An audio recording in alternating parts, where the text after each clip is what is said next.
नमस्कार मेरे प्यारे साथियों, आप सभी का स्वागत है आपके अपने YouTube channel HM coaching classes में।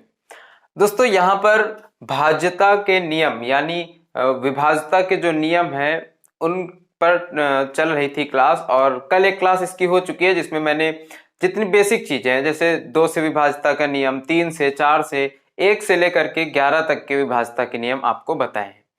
ये क्लास थोड़ी सी उससे एडवांस होने वाली है। यहाँ पर 7, 13, 17 और 19 से विभाजिता के नियम को देखा जाएगा कि यहाँ पर अगर 7 हो, 13 हो, 17 हो, 19 हो तो किस तरह से चेक करेंगे कि कोई भी संख्या इन संख्याओं से विभाजित है या फिर नहीं है। इस पर बेस्ड आज क्लास होगी। और इस क्लास का क्या नाम है? ऑस्कुलेटर। ऑस्कुलेटर की मदद से हम लोग पता करेंगे कि क्या है 7 से विभाजित होने वाली संख्या का नियम और 13 से विभाजित होने वाली संख्या का नियम। ये सब कैसे पता चलेगा? हमें ऑस्कुलेटर की मदद से पता चलेगा। और ये ऑस्कुलेटर होता क्या है अभी आप समझेंगे कि ऑस्कुलेटर क्या होता है। इसके बाद हम लोग क्या करेंगे कि इन 2 प्रश्नों को सॉल्व करेंगे जो कि थोड़े से एडवांस लेवल के हैं और काफी सारी परीक्षाओं में कई बार पूछे भी जा चुके हैं। ठीक है, तो यहां पर सबसे पहले समझेंगे कि ऑस्कुलेटर होता क्या है। यहां पर जैसे ये 7 है और 7 का मैंने कल भी डिविजिबिलिटी रूल बताया कि 1 से लेकर 11 तक जब बताया तो 7 का भी उसी में आया और 7 का भी मैंने कल बताया था।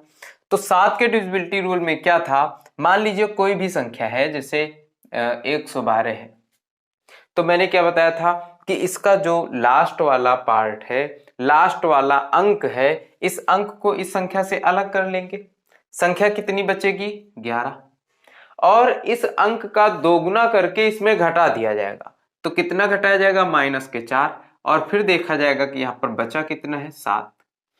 अब देखा जाएगा कि ये संख्या क्या 7 से विभाजित है। अगर ये संख्या 7 से विभाजित होगी तो ये 112 भी 7 से पूरी तरह विभाजित होगी। मैंने कल कुछ इस तरह से बताया। तो ऑस्कुलेटर यहां पर क्या है? 7। इस 7 के लिए ऑस्कुलेटर क्या होगा? -2 होगा। ये मैंने आपको कल नहीं बताया था। यहां पर 11 माइनस ये संख्या जो इकाई का अंक है 2, इस अंक में मान लीजिए ये 2 हमने इकाई का अंक ले लिया, इस अंक में ऑस्कुलेटर है -2, 7 के लिए -2। और जब इससे गुणा करेंगे तो क्या हो जाएगा? -4 आ जाएगा। 2 दूनी 4, -4। बाकी जो शेष संख्या बची हुई है इसमें से इसको घटा दिया जाएगा तो 7 बचेगा। तो ऑस्कुलेटर का काम यहाँ पर क्या कर रहा है? ये -2 ही ऑस्कुलेटर का काम कर रहा है। तो 7 के लिए ऑस्कुलेटर क्या होगा? -2 होगा। और 13 के लिए क्या होगा? 4 होगा। अभी उदाहरण के साथ भी समझेंगे। 13 के लिए क्या होगा? 4 होगा। और ये 4 माइनस का नहीं होगा। जब 4 माइनस का नहीं होगा, संख्या यहां पर प्लस में रहेगी तो क्या हो जाएगा? ऐड हो जाएगा यानी जुड़ जाएगा। 17 के लिए -5 ऑस्कुलेटर का काम करेगा और -5 रहेगा तो 5 से गुणा करके इकाई के अंक को उसमें घटा दिया जाएगा शेष संख्या में, है ना। इसी तरीके से 19 का क्या होगा? 2 होगा। चलिए अब एक एक का उदाहरण के साथ एक एक को समझ लेते हैं। ठीक है, 7 का मैंने आपको एक उदाहरण बताया और दूसरा उदाहरण कुछ ऐसे आप समझ सकते हैं। जैसे एक संख्या है 343। सबसे पहले क्या करना है कि इकाई के अंक को इससे अलग कर लेना है। तो यहां पर बाकी संख्या क्या बचेगी? 34 बची है। और ये संख्या कितनी है? 3। इस 3 को किससे गुणा करना है? -2 से। अगर आपको ये देखना है कि ये संख्या 7 से विभाजित होने वाली है या नहीं है तो उसके लिए आपको क्या करना पड़ेगा? -2 से गुणा करना पड़ेगा। जब -2 से गुणा करेंगे तो कितना आएगा? 3 दूनी 6, -6 और यहाँ पर 34 कितना आ जाएगा? 28। और 28 7 से विभाजित है, इसलिए यह संख्या 343 भी 7 से पूरी तरह से विभाजित हो जाएगी। ठीक है, और अब आगे की बात करेंगे। 13 से चेक करेंगे कि 13 से आप किस तरह से देखेंगे और यहां पर जो ऑस्कुलेटर 4 है उसका यूज आप किस तरीके से यहां पर करेंगे। 13 से जैसे एक संख्या है 143। इस 143 को अगर आप 13 से डिविजिबल मतलब भाग देना, डिवाइड करना चाहते हैं, 13 से डिविजिबिलिटी इसकी चेक करना चाहते हैं तो क्या करेंगे? इकाई के अंक को सबसे पहले इस संख्या से अलग करेंगे तो संख्या कितनी बचेगी 14, 3, और ये 3 अलग आपने कर लिया। अब यहां पर जो ऑस्किलेटर है वो कितना है 13 के लिए 4 है और धनात्मक है, तो इसे 4 से गुणा करेंगे। 4 तियां 12 हो जाएगा प्लस 14 हो जाएगा, जोड़ दिया जाएगा कितना आएगा 26। अब 26 आप आसानी से जान जाएंगे कि इस 13 से विभाजित होने वाली संख्या है। 13 दूनी 26, तो 26 क्या हो जाएगा, अगर 13 से विभाजित है तो 143 भी 13 से विभाजित होने वाली संख्या हो जाएगी। तो यहां पर आप कैसे चेक करेंगे, 4 से गुणा करेंगे और उसमें जोड़ देंगे, जो शेष संख्या बनेगी उसमें आप इसे जोड़ देंगे। उसके बाद आप एक दूसरी संख्या भी देख सकते हैं, क्या 325। 325 को 13 से डिवाइड करना है, 13 से पूरी तरह विभाजित होगी या नहीं होगी इसे चेक करना है। कैसे चेक करेंगे, फटाफट से देखेंगे। 32 को अलग लिखा और 5 यहां पर इसको 4 से 4 गुना किया, 5 चौको 20। अब आप अपने मन में ही कर सकते हैं, 5 चौको 20 और 20 इस पे क्या करेंगे जोड़ देंगे, तो 3 2 5 यानी 52। 13 चौको 52, 52 13 से पूरी तरह विभाजित होने वाली संख्या है। अगर ये 13 से पूरी तरह विभाजित होने वाली संख्या है तो यह क्या होगी, यह संख्या 325 भी 13 से पूरी तरह विभाजित हो जाएगी। ठीक है, चलिए अब इसी तरह से चेक करेंगे। इसे आप नोट कर लीजिए, इसे आप अपनी नोटबुक में नोट कर लीजिए कि 7 का जो ऑस्किलेटर होगा वो क्या होगा -2 होगा, 13 का क्या होगा 4, 17 का -5। अब 17 के लिए उदाहरण देखते हैं और समझते हैं कि 17 का आप कैसे चेक करेंगे। 1904, एक संख्या मैंने यहां पर ली 1904। अब 17 का ऑस्किलेटर क्या है -5। 17 के लिए क्या यूज करेंगे -5, संख्या लिखेंगे 190। अब आपको पता है कि -5 है और उससे इस इकाई के अंक को गुणा करना है, तो 5 चौको 20, माइनस का क्या आएगा 20 आएगा, डायरेक्ट इसमें -20 किया जाएगा तो 170 आ जाएगा। और 170 आपका ये 17 से पूरी तरह विभाजित हो जाएगा। अगर ये 17 से पूरी तरह से विभाजित है इसका मतलब ये संख्या 1904 17 से पूरी तरह से डिवाइड हो जाएगी, पूरी तरह से विभाजित हो जाएगी। ठीक है, 19 के लिए क्या है, 19 के लिए भी जो ऑस्किलेटर है वो क्या है 2 है, लेकिन 7 में -2 था, 19 में +2 है। आप इस तरह से चेक कर सकते हैं, मतलब इस तरह से समझ सकते हैं कि ये सारी क्या लिखी हुई है अभाज्य संख्याएं, 7 13 17 19। 11 का तरीका अलग है तो 11 को यहाँ पर नहीं लिखा गया है। 7 13 और 17 और 19 ये सारी अभाज्य संख्या बढ़ते हुए क्रम में है, यहाँ से 11 यहाँ पे नहीं है क्योंकि उसका तरीका अलग है। तो पहली वाली संख्या में माइनस का ऑस्किलेटर है, फिर प्लस, फिर माइनस, फिर प्लस, इस तरह से आप ध्यान रख सकते हैं। 19 का फिर से वही है जो 7 का था, 7 का -2 था, 19 का +2 है। ठीक है, तो 19 के लिए आप एक संख्या ले सकते हैं 361। इस 361 में क्या करना है, इस 36 को अलग लिखना है, एक जो बचा हुआ है इस एक को किससे गुणा करना है 2 से गुणा करना है। जब एक को 2 से गुणा करेंगे तो कितना आएगा 2 आएगा, ये है धनात्मक तो यहां पर जोड़ दिया जाएगा और कितना होगा 38। अब बताइए 38 19 से विभाजित है या नहीं है, अगर है तो 361 भी क्या होगा 19 से विभाजित हो जाएगा। तो इन्हें आप लिख लीजिए, मैंने आपको उदाहरण के साथ इसे समझाया है, बहुत अच्छी तरीके से आपको समझ में आया होगा कि ऑस्किलेटर का आखिर यूज क्या है और ऑस्किलेटर है क्या। -2 4 -5 2 ये सारे क्या हैं, इन संख्याओं से विभाजित होने पर, इन संख्याओं को विभाजित मतलब इनसे डिविजिबिलिटी चेक करने के लिए इनका प्रयोग किया जाएगा और इन्हें ही क्या बोला जाएगा ऑस्किलेटर बोला जाएगा।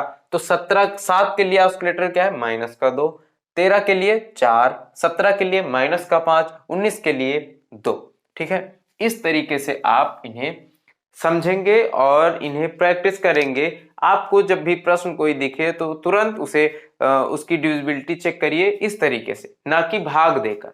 अब 19 से भाग देने चलेंगे तो काफी ज्यादा टाइम लगेगा, लेकिन जब डिविजिबिलिटी आप आसानी से चेक करना जानते हैं, चेक कर लेंगे तो आपको बहुत ही कम समय लगेगा। अब आते हैं इन प्रश्नों में। इन प्रश्नों को सॉल्व करने के क्या तरीके हो सकते हैं। यहां पर देखिए पहला प्रश्न क्या है, यदि 6 अंकों वाली संख्या 5x 2y 6z 7 11 और 13 से विभाज्य है, मतलब ये संख्या जो है वो 7 11 और 13 तीनों संख्याओं से क्या है, विभाज्य है, तो x minus y plus 3z का मान ज्ञात करो। 0 होगा, 4 होगा, 7 होगा या 9 होगा, कैसे चेक करेंगे। तो सबसे पहले कुछ चीजें यहां पर आपको समझना है। 7 11 और 13 ये कैसी संख्या है, अभाज्य संख्याएं तो हैं ही, अभाज्य संख्याएं तो ये हैं ही तीनों, और ये साथ में लिखे हैं तो सह अभाज्य भी है। यहां पर मैं जो आपको रूल बताऊंगा वो सह अभाज्य के लिए है, और जब अभाज्य संख्या है तो सह अभाज्य भी है। अगर कोई भी संख्या किन्हीं दो सह अभाज्य संख्याओं से विभाजित हो रही है तो वह संख्या उनके गुणनफल से भी विभाजित होगी। जैसे मैंने जब आपको संख्या पद्धति का पहला चैप्टर ही पढ़ाया था, पहला पार्ट आप देखेंगे जाकर, मैंने वहां पर क्या बताया है, सह अभाज्य संख्याएं किन्हें कहते हैं। सह अभाज्य संख्याओं से विभाजित होने वाली कोई भी संख्या अगर किन्हीं दो सह अभाज्य संख्याओं से विभाजित हो रही है तो वह संख्या उनके गुणनफल से भी विभाजित होगी। अब यहाँ पर ये तो अभाज्य संख्याएं ही है, तो 7 और 11, अगर 7 और 11 से विभाजित होने वाली संख्या देखी जाए तो सबसे छोटी 7 और 11 से विभाजित होने वाली संख्या क्या है, 77 है। इससे छोटी ऐसी कोई भी संख्या नहीं जो 7 और 11 दोनों के दोनों से विभाजित हो जाए। तो जब 77 7 और 11 से विभाजित सबसे छोटी संख्या है तो आप क्या देखेंगे कि ये 7 गुणित 11 से भी विभाजित है ना। अब यहां पर बात आती है 7 11 और 13 की। तो इन तीनों से विभाजित होने वाली संख्या, क्योंकि ये तीनों कैसी संख्या हैं, सह अभाज्य संख्याएं हैं, 7 11 और 13 से विभाजित होने वाली संख्या इनके गुणनफल से भी विभाजित हो जाएगी। तो इनका गुणनफल क्या है, 7 11 और 13 का इनका गुणनफल क्या है, 1001। इन तीनों को गुणा किया जाएगा तो कितना आ जाएगा, 1001 आ जाएगा। अब 1001 इन तीनों का गुणनफल है, इसका मतलब जो सबसे छोटी संख्या है वो 1001 ऐसी सबसे छोटी संख्या है जो 7 से भी, 11 से भी और 13 से भी विभाजित हो रही है ना।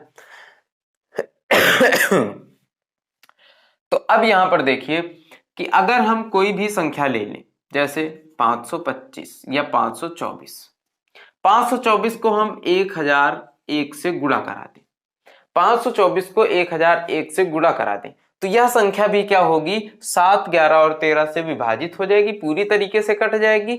ये संख्या कट रही हो या ना कट रही हो, अगर ये कट रही है पूरी तरीके से तो वह संख्या इन तीनों से भी विभाजित हो रही है जो ये संख्या लिखी हुई है। जब इनका गुणा किया जाएगा तो, है ना। अब इनका गुणा किया जाएगा तो क्या आएगा, ये लिखा है 524 गुणा, ये क्या लिखा है 1000 प्लस 1, अंदर गुणा कराया जाएगा तो क्या हो जाएगा 524 1 2 3 0 प्लस 524, इन दोनों को जब जोड़ दिया जाएगा तो क्या आएगा 524 524।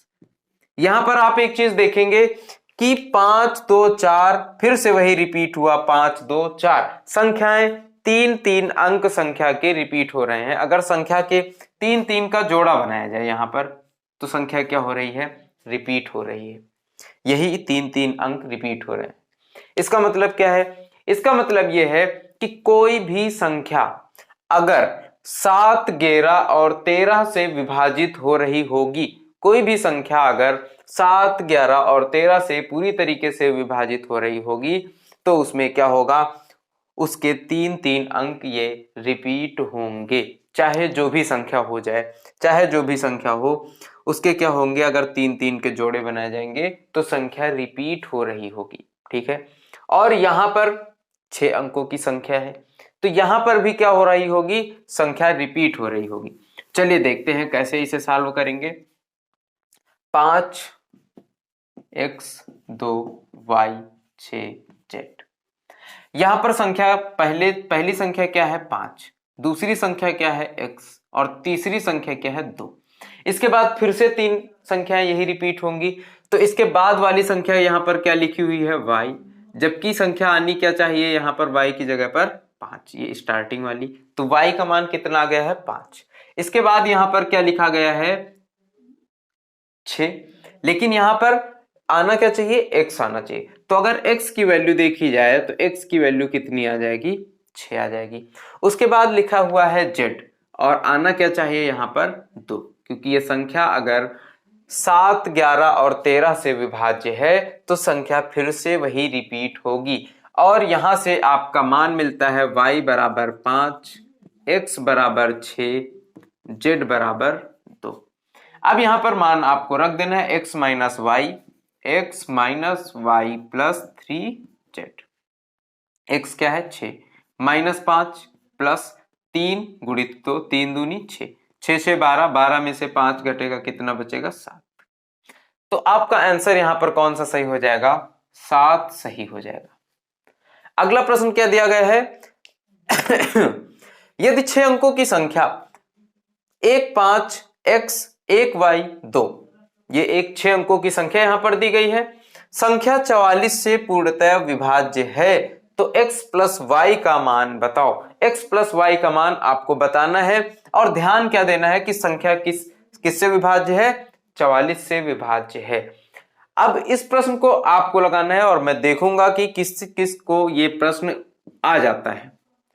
अगर आपको प्रश्न नहीं आता है तो अगली वीडियो का इंतजार कीजिए, जो कि आपको कल मिलेगी, और अगली वीडियो में मैं इसका विधिवत सॉल्यूशन और इसी तरीके के और भी कुछ प्रश्नों का सॉल्यूशन आपके लिए लेकर के आऊंगा अगली वीडियो में। तो इस वीडियो के साथ साथ आप अगली वीडियो का भी इंतजार करिए। अगर आपको प्रश्न नहीं आता है तो, अगर आपको आ रहा है तो कमेंट करके हमें बताइए कि इसका उत्तर क्या होगा, 8 होगा, 7 होगा, 6 होगा या 9 होगा।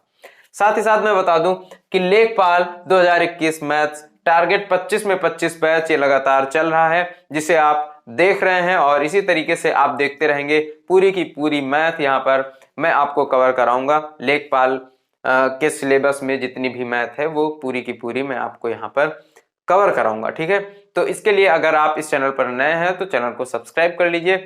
अगर आप चैनल को सब्सक्राइब पहले से किए हुए हैं तो वीडियो को लाइक करिए और अपने दोस्तों के साथ भी शेयर कर दीजिए। मैं आपको इसी तरह मिलता रहूंगा, तब तक के लिए नमस्कार, जय हिंद।